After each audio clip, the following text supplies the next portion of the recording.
El día de hoy me complace presentar a Juan Carlos Tazara, socio y director del Grupo Edifica, a Fran Schwan, experto en liderazgo y cultura de transformación e innovación, y a Juan Manuel Venegas, responsable de todo el desarrollo de marca de Core Capital. Realmente tenemos un panel de lujo que vamos a conversar y hablar para el programa El Cliente en Canal N. Juan Carlos, cuéntanos un poco sobre el tema de la inversión de inmuebles y en vivienda en general. ¿Cómo ha evolucionado? Porque quien invierte en inmuebles no solamente tiene un patrimonio, sino este patrimonio se revalúa. ¿Tú dirías que es una de las mejores inversiones que puede hacer algo porque finalmente el patrimonio se va revaluando en lo que es vivienda? Por definición no hay una mejor inversión, ¿no? O sea, digamos, la mejor inversión es diversificar tu patrimonio en distintos, digamos que buckets, ¿no? Donde tú de acuerdo, vas poniendo según la necesidad, digamos, de esa parte, ¿no? Un tipo de inversión apropiada, ¿no? Pero sí, obviamente, yo siempre recomiendo que una parte esté dentro del negocio inmobiliario, ¿no? Comprar un departamento para rentar, ¿no? Digamos que dentro del negocio inmobiliario está, digamos que en el punto intermedio, ¿no? ¿Y por qué, digamos? Porque hay inversiones dentro del rubro inmobiliario que te generan flujos que te sirven, digamos, vamos a llamar para aumentar tu capacidad de gasto, ¿no? Digamos, mensual. Y después hay, digamos, inversiones que son semilíquidas, ¿no? O ilíquidas, ¿no? De mediano y largo plazo, que se multiplican, digamos, en el tiempo, ¿no? No reparten, digamos, dividendos mensualmente, y te diría que son básicamente para ahorrar, digamos. Fran, ¿cómo estás? Bienvenido acá a este programa El Cliente y bienvenido al Perú. Muchísimas gracias. Fran, justamente lo que dice Juan Carlos, esta especialización. ¿Cómo ves esta mezcla en las organizaciones de innovación y especialización? ¿O crees que de alguna manera en la organización también debe haber no solamente especialistas de un rubro, sino de muchos rubros? A ver, en general, la alta especialización crea miopía. O sea, al final, si eres muy especialista, te centras en algo y pierdes de vista muchas oportunidades, muchos cambios que se están dando ahí fuera. Por eso, el foco que comentaba Juan Carlos es de mejora continua. Exacto. La mejora continua te va agrandando la zona de confort, vas ampliando y sin darte cuenta, al cabo de muchas mejoras continuas, pues en realidad te das cuenta que estás incluso en otro sitio, estás haciendo cosas que antes no te atrevías. Empezaste por un lado y ahora estás por otro lado. Ellos son un ejemplo. Empezaron haciendo un tipo de departamentos y ahora están lanzando unos proyectos que hace unos años no se habrían atrevido a pensar. La gente talentosa es la primera que encuentra otras opciones de trabajo. Con lo cual, si no cuidas tu cultura, estás estimulando la cultura de la mediocridad. Ahora, la importancia del líder, ¿no? Del líder. Es Sin casi duda. como un coach, como el entrenador de este equipo, ¿no? Sí, a ver, a un líder no le podemos pedir virtudes. O sea, yo le pido a un líder que como mínimo tenga visión. Y lo segundo es que sea auténtico, sea coherente entre lo que piensa, dice y hace. Lo que hace. Juan Manuel, ¿cómo estás? Excelente. Un gusto estar contigo. No, encantado de estar entre tiburones. Juan Manuel, tenemos el lado racional, que es en general toda la parte, si quieres, numérica, que un inversionista mira y una serie de su retorno, sí, el TIR, pero hay mucho de emocional. Totalmente. Y esta parte emocional es, creo, lo que tú estás queriendo imprimir fundamentalmente, porque hay confianza y tiene que haber este lado emocional. Cuéntanos un poco lo que estás haciendo. Totalmente. Yo vengo, de otra especialización totalmente distinta, de hacer programas de televisión, de hacer management de artistas, música, ¿no? Producción de eventos. Y llego pues a Core y al Grupo Edifica, digamos, a complementar, ¿no? Claro. Y eso creo que resume muy bien la cultura especialista, ¿no? Que somos un equipo de personas complementarias, especialistas cada uno en lo suyo, en el lugar de la cancha que tiene que estar, que confía plenamente en el otro, ¿no? Yo he invertido en empresas que aparentemente son muy rentables y he perdido 50%. Claro. ¿No? Sí. Al final empresas ves, pero las personas, si no las conoces, no sabes realmente si va a ser rentable, ¿no? Porque los números son números, ¿no? Pero lo único confiable al final del día, y sobre todo en un mundo cada vez más de inteligencia artificial, son las personas detrás. Fran, la innovación, que es algo que tú has venido conversando y hablando bastante seguido, a veces tiene una barrera que es el área financiera. ¿Tú cómo ves esta evolución de las áreas de las empresas en general? ¿Están entendiendo que la innovación no es de cortísimo plazo en general?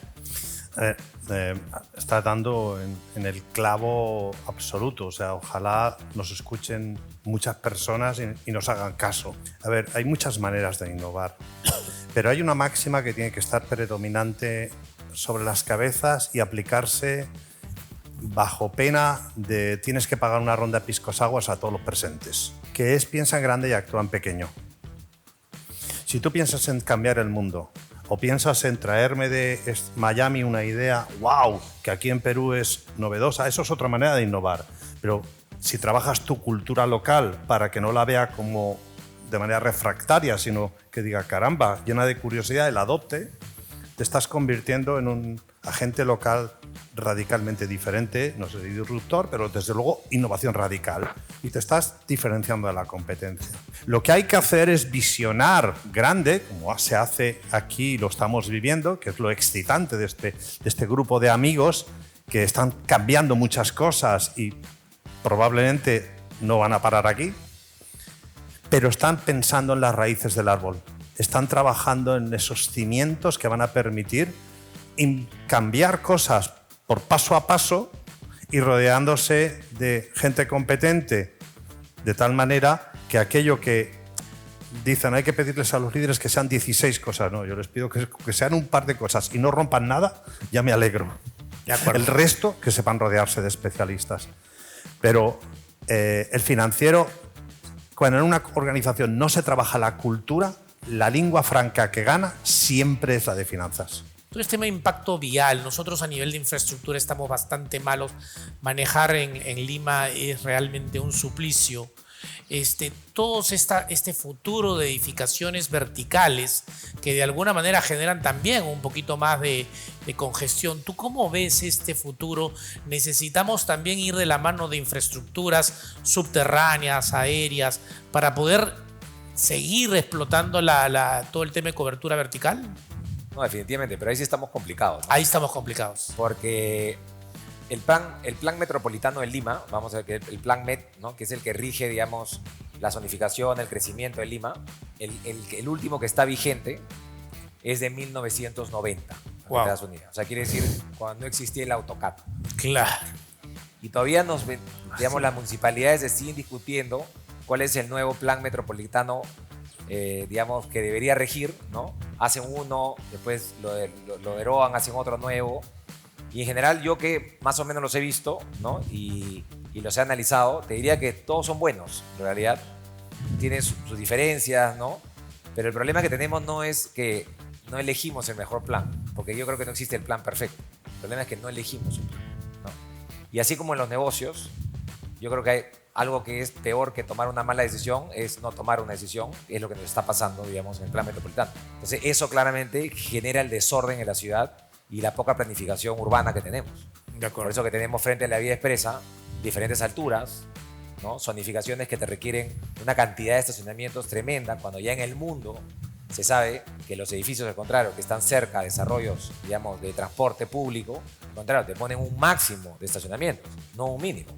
Pues justamente lo que fomentan es el uso de transporte público. Entonces estamos bajo una normativa que ya realmente es obsoleta por completa. Exactamente. Frank, cambiando un poco de tema y yendo un poco a la parte de la zona, la famosa zona de confort que tú siempre has comentado. Tenemos una nueva generación que no es la nuestra, porque casi como creo que somos de la misma generación, donde la zona de confort está muy de disfrutar el presente. Hoy las nuevas generaciones definitivamente quieren también tener un buen presente. Entonces, ¿crees que eso puede de alguna manera impedir que saques a la gente de la zona de confort? Porque justamente, oye, me vas a meter en otras cosas que me vas a generar más trabajo y voy a perder este presente de felicidad que quiero. Sí, a ver, yo con el concepto zona de confort tengo un problema, no me llevo muy bien porque creo que es un concepto muy mitificado. Pero sí me lleva en común a todas esas personas a una zona muy interesante, que es la gestión de la certidumbre. Las nuevas generaciones, y en Europa hay un dato muy relevante, que yo soy baby boomer, mi generación va a poseer un nivel de vida superior cuando nos jubilemos, superior que la de nuestros hijos cuando trabajen. Porque la incertidumbre laboral, la seguridad, los precios de coste de vida, etcétera, etcétera, hacen que vivan no en la precariedad, pero sí mucha gente. Sí que educaría a la gente, estimularía a la gente a reflexionar sobre el concepto propósito en la vida y cuáles son tus valores. Porque la vida no es tanto un tema de ingresos, sino de qué gastos necesitas para ser feliz, ¿no? Para estar a gusto. Pero sí. Y para terminar, me hubiese gustado realmente continuar con este conversatorio que es muy rico, realmente de diferentes ángulos de todos ustedes, pero para terminar, la inteligencia artificial que está en boca de todos, ¿cómo de alguna manera crees que va a generar un cambio en esta sociedad en donde de alguna manera a veces uno está más vinculado a los aparatos electrónicos que a la sociedad en sí y que a conversar en sí? De hecho, hay un tema de salud mental complicada en el mundo a raíz de todos estos avances y todos estos adelantos en la que la persona se proyecta en las redes de una manera, pero es en la realidad de otra. ¿Tú cómo crees que esto puede afectar a las organizaciones? A ver, esta pregunta se la estás haciendo a un ingeniero informático, porque hace 22 años que ya no ejerzo, pero no dejar de serlo, y que leyó el manifiesto de Alan Turing de 1950, lo leí a posteriori, no había nacido en aquella fecha, que es el primer manifiesto que habla de inteligencia artificial. Yo animaría a la gente ante la inteligencia artificial, primero, gritar menos, entrar menos en pánico, porque llevamos hablando de inteligencia artificial desde 1950. Segundo, a estimular el pensamiento crítico, a reflexionar si inteligencia artificial me va a quitar el trabajo o no, por ejemplo, que es un miedo que estimula mucho. Y verlo desde la otra cara, de qué me puedo beneficiar yo de la inteligencia artificial para generar una experiencia de mis clientes mejor. ¿Sí? Bueno, muchísimas gracias a los tres realmente por haber estado acá en el programa El Cliente, y bueno, espero tenerlos en una próxima oportunidad y les agradezco realmente por este extraordinario evento que da a conocer realmente lo que pueda hacer el Perú hacia afuera. Muchísimas gracias a todos. Gracias, Mario. Gracias. Gracias.